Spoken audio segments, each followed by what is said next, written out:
Today on the American Truck Podcast, Awesomenauts is becoming free, Planet Coaster has cheat codes, Nintendo released a new 2DS, Yooka Laylee is getting an update, and YouTube got a redesign.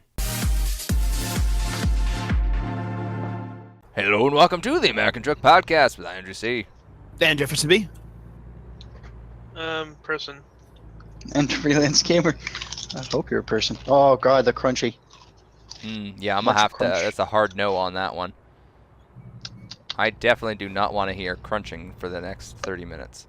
But our first news topic today is Awesomenauts is going free to play, and that's gonna happen on May 24th. If you're like Jefferson B and don't know what Awesomenauts is, it's a 3v3 2D platforming side-scrolling MOBA. There it is. That basically, I don't know. We kind of liked it when it first came out, and then we kind of hated it afterwards. I mean, me and the good doctor here, we kind of liked it at the beginning, and then it went downhill very quickly, from the likability standpoint. Yeah, I remember Freelance. You did not like it. Nope. And I don't like it anymore either. It is a fine game for what it is. I just don't like the way that it played and the way that it felt. To me, it felt too... I don't know. I felt too easy to be broken. So the question is, do you like it more now that it is free to play? Does that change your review of the game? No.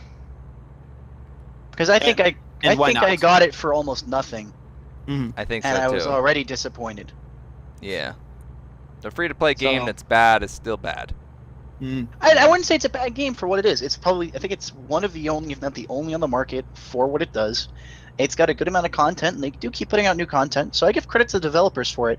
I just don't really like the gameplay. I didn't like the game overall. The way the multiplayer felt was just like, it felt like you could become broken with a character a little too easy. Like you could be going way too OP, way too fast. And certain builds were way too OP. But that's kind of like the general MOBA problem. But just because it was a 2D side-scrolling 3v3, the matches felt fast, which meant it felt like people got very OP very fast, versus getting OP eventually. Right. Where I can kind of stop them from getting OP in other MOBAs. This one, it felt like it's going to happen, deal with it. I don't know, I was not a fan. Yeah, it was very steamrolly very quickly. Yeah, but that one. For those who want to go ahead and form their own opinions, nothing ventured, nothing gained. Oh no, I think it's the only one of its type, and it's actually well built. It's just that was my problem. Yeah, right. So May 24th, definitely check it out. Comment down below on this video or some future video, and let us know what do you think about Awesomenauts going free to play. Yeah, exactly. It'll be a good thing. If you like the other people who paid for it, do you feel like it's Team Fortress Part 2? Yes. They did say that you are going to get some stuff, just like in Team Fortress when it went free to play. You do get some stuff, and there's a whole chart about that, which was kind of confusing to me. So we won't get into that.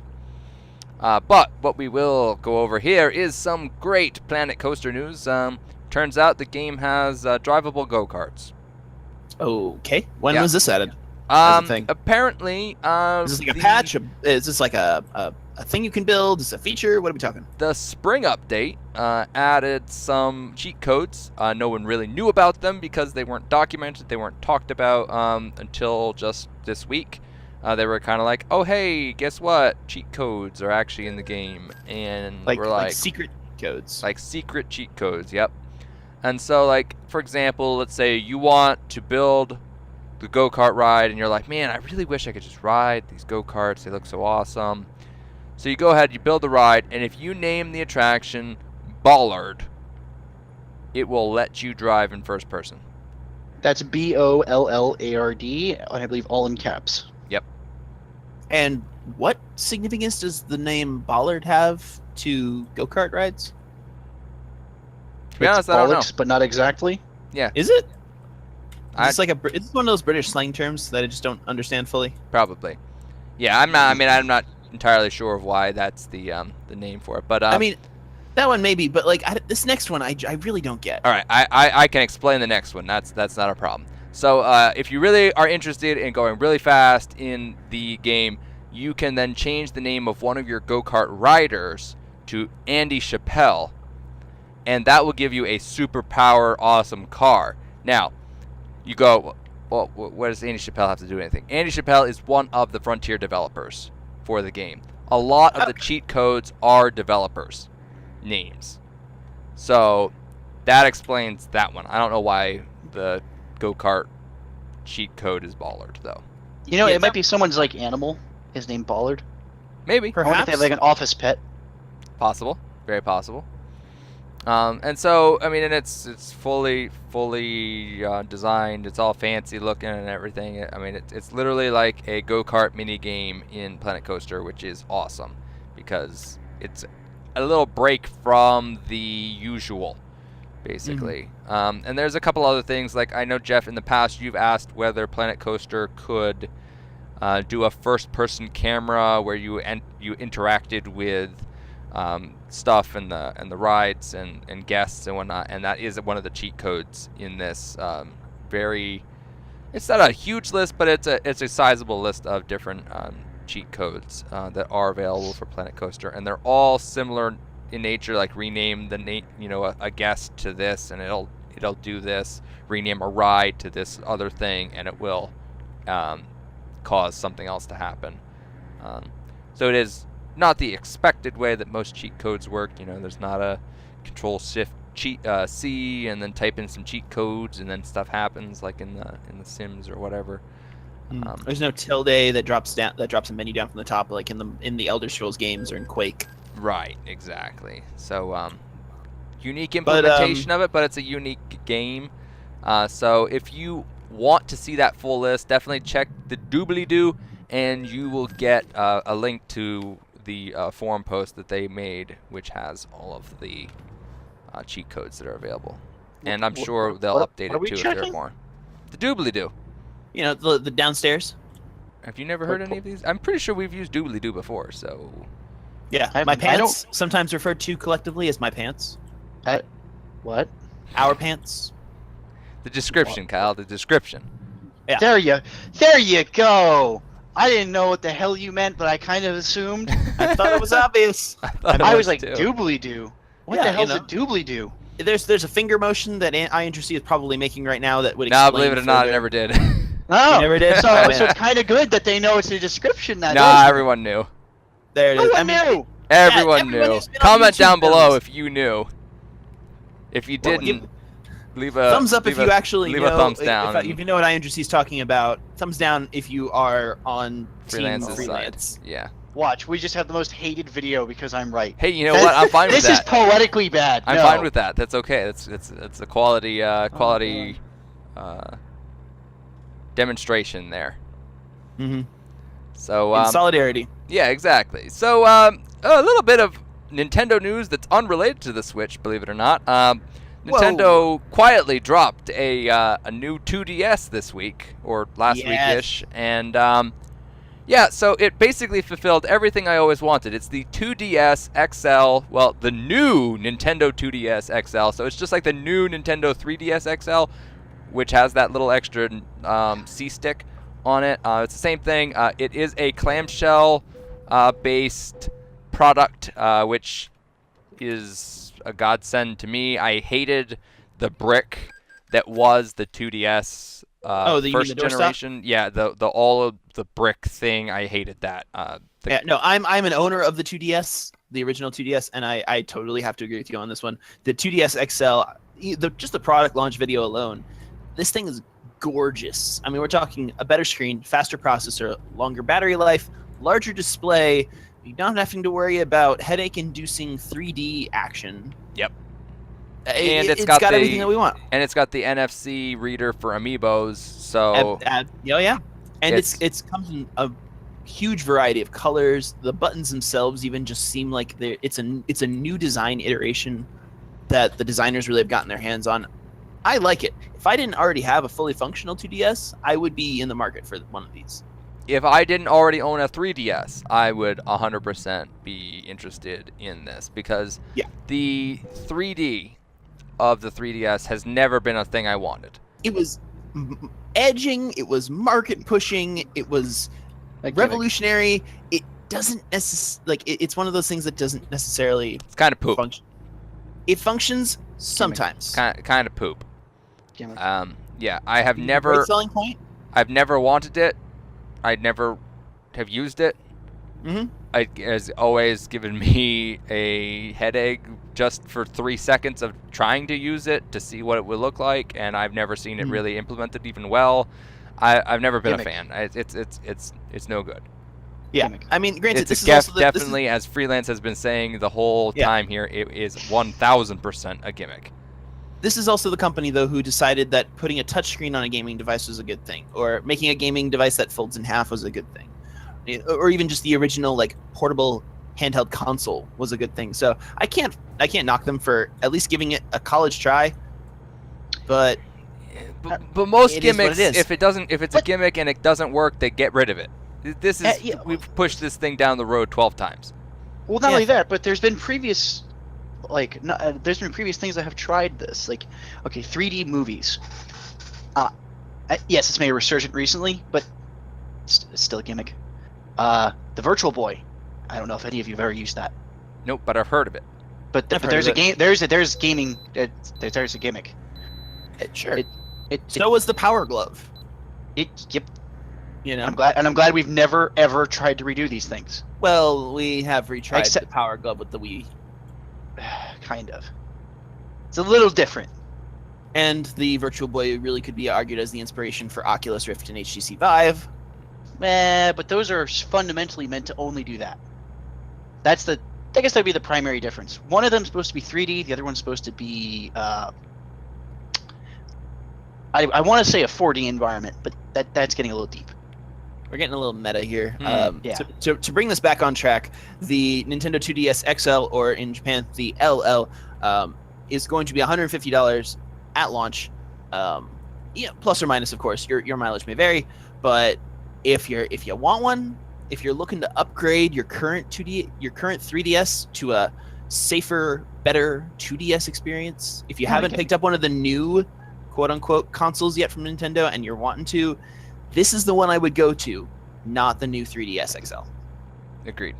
I definitely wouldn't be pushing anyone towards the new 3DS XL at this point, because I mean, you can do the same thing on both of them. The only difference is one has 3D and one doesn't. Otherwise, it's pretty much the same console in a slightly altered shell, and it launches July 28th. Yeah. In America. In I America. think there's Australia gets it early though. Of course they do. Go Australia. Yep, pretty much. But to stick with a little bit of Nintendo news, in case you're curious, the NES Classic Edition, they managed to ship 2.3 million units. In the life of the whole production thing, In from the start to whole finish? production line, start That's to finish, just 2.3 nuts. million units. And they've sold all of them. I think this is really interesting, and this is coming from my perspective as a maker, simply because we have seen a huge resurgence in people who want to create their own little emulators using things like the Raspberry Pi computer and other things like that. So it's been fascinating just for me to kind of observe how this has shown that there is definitely a market value to be had for retro titles.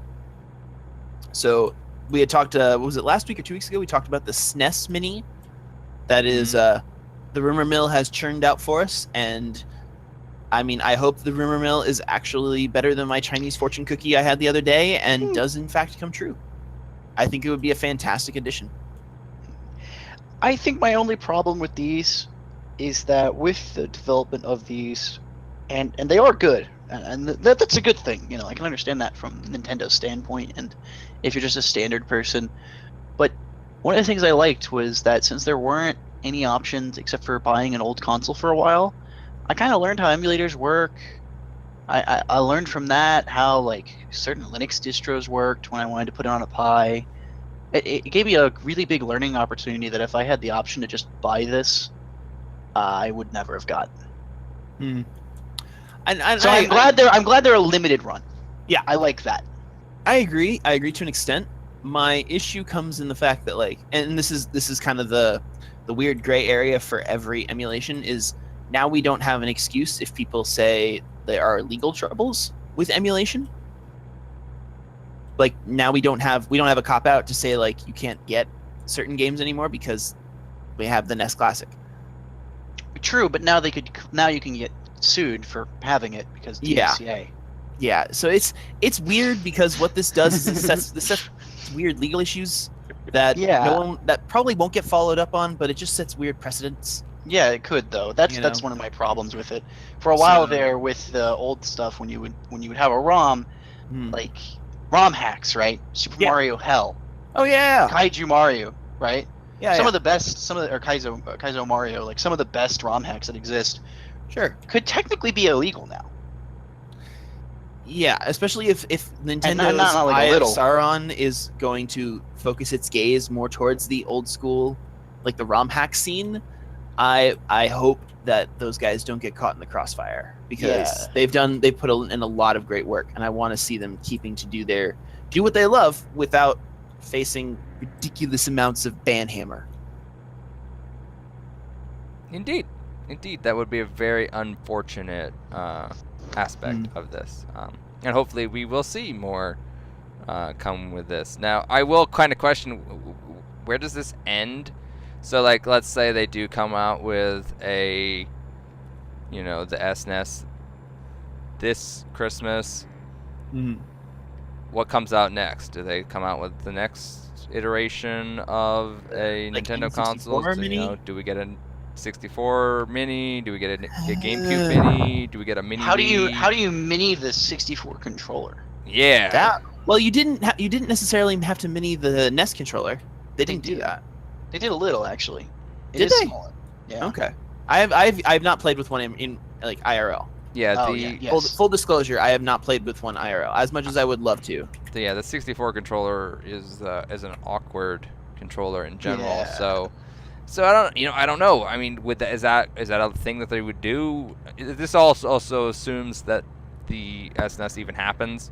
We don't know that for sure. It is very rumored that it makes sense that they would do that, but no one knows. There might have been like a show-stopping issue that occurred that just like now makes it so that's not going to happen. True, very possible.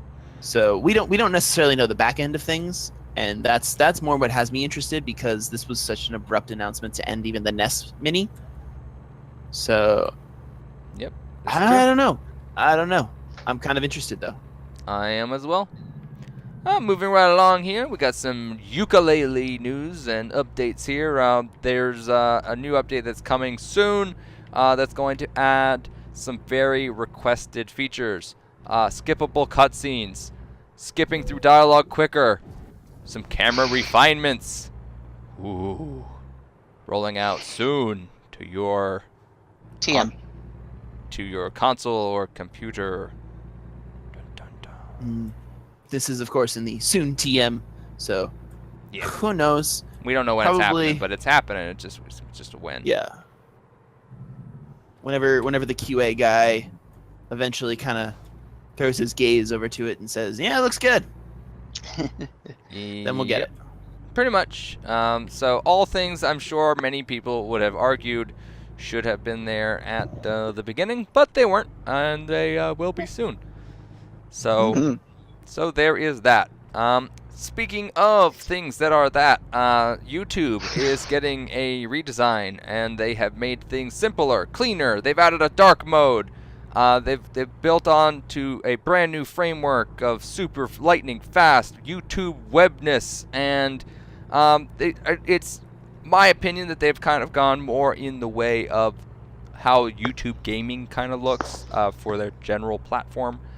Which is an interesting take, kind of unifying things together. And a lot of the changes have focused around making video really the big highlight of everything, finding content, getting access to content, and kind of stripping away the useless parts of YouTube that were there. Andy, I'm going to stop you right there for 1 second. Freelance, I want to propose a challenge to you. I'm ready. Okay, so take what IMGC just said. Roll it back about 30 seconds to a minute or so, and take a shot every time he gives a marketing buzzword, because that was a lot. Oh god. How much do you hate your liver right now today, sir? Because that was an impressive amount of buzzwordage. Well, the Irish side of me thinks this is a great challenge, but I don't think I'm gonna make that. I mean, ignoring the buzzwords, I do kind of see that they are making a nice unifying. Unifying is sadly a buzzword, but it is accurate to what they're doing. Yeah. No, I understand. don't actually like the structure that I've seen. I like the dark of- mode's good. Dark mode is good, yeah. It's based off of Material, which is Google's sort of unifying design philosophy.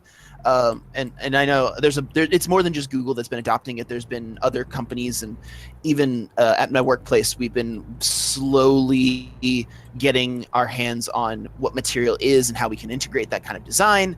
But what that presents is sort of this weird. Well, I'm not a fan of it. I'm just not a fan of Material in general. Agree. So I'm with Freelance on this one. I think it's awkward and blocky, but dark mode, as someone who watches YouTube late into the evening, is a godsend. Agreed. I'm all for that. I'm all up in that because it means I don't have to install weird, questionably secure plugins. This is very true. Yeah, so I mean, it does. They said that you make things more native in the fact that it can support stuff like dark mode. They said they also would be able to update the platform quicker because it's more modern and whatnot. And it's probably a more modular it's probably a lot of back-end improvements, I would think. Probably better scalability and and if it's later on the browser side, totally on board with that. Yeah, I mean I can get behind that. I just one of my things I don't like, and this is kind of with a lot of the Google stuff, is I always feel like they don't do a good job like separating content well.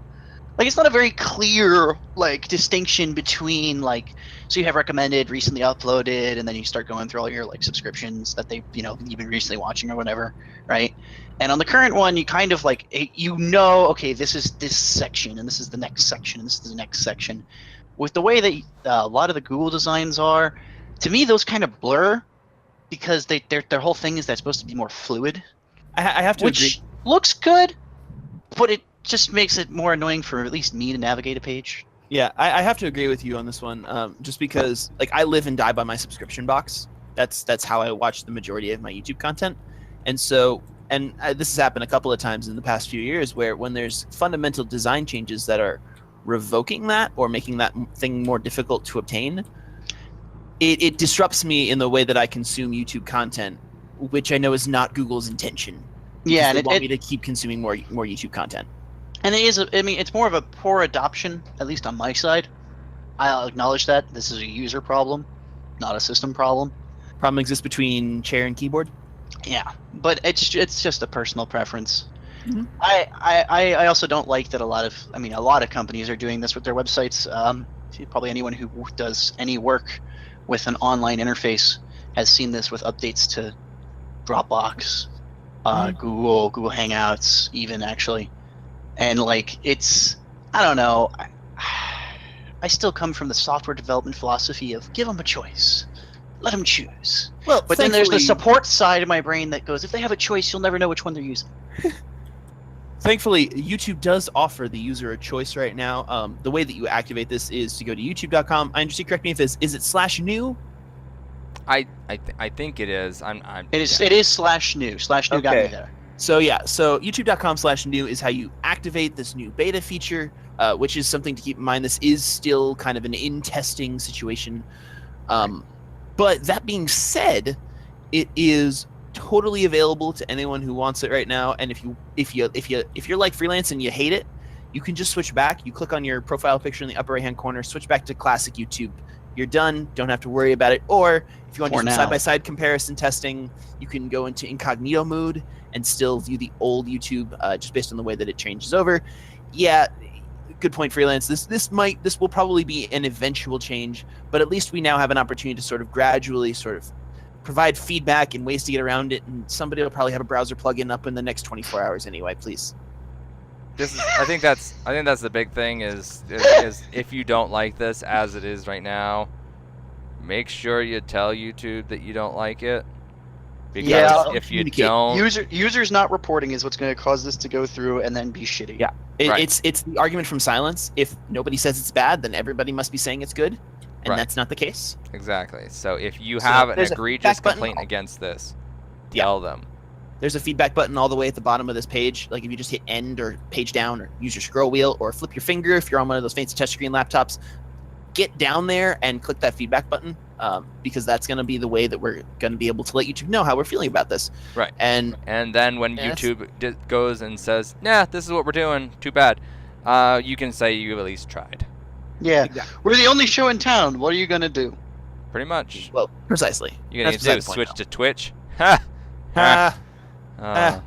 But with that is it. Hope you enjoyed this episode of the American Drug Podcast. If you like all these videos, you make sure you hit that subscribe button. If you got any comments on any of these things, particularly the YouTube redesign, make sure you leave a comment down below.